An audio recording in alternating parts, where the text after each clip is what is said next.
Pakistan railway ने ट्रेनों के किरायों में इजाफा कर दिया है। तमाम क्लास की टिकटों में 5% इजाफा किया गया। इस मुतालिक मजीद क्या तफसीलात हैं आपको बताएं कि पाकिस्तान रेलवे ने ट्रेनों के किरायों में इजाफा कर दिया है। तमाम क्लास की टिकटों में 5% इजाफा किया गया है।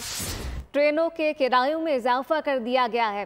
पाकिस्तान रेलवे ने ट्रेनों के किरायों में इजाफा कर दिया, जबकि इस मुतालिक अपने नाज़रीन को बताएं कि पाकिस्तान रेलवे ने ट्रेनों के किरायों में इजाफा किया है। तमाम क्लास की टिकटों में 5% इजाफा किया गया, जबकि तमाम क्लास की जो टिकटें हैं उनमें 5% का इजाफा कर दिया गया है। पाकिस्तान रेलवे ने ट्रेनों के किरायों में इजाफा कर दिया, तमाम क्लास की टिकटों में 5% इजाफा कर दिया गया है, जिससे जो मुसाफिर हैं वो परेशान यकीनी तौर पर दिखाई देते हैं। टिकटों की कीमतों में इजाफे का इत्तलाक है।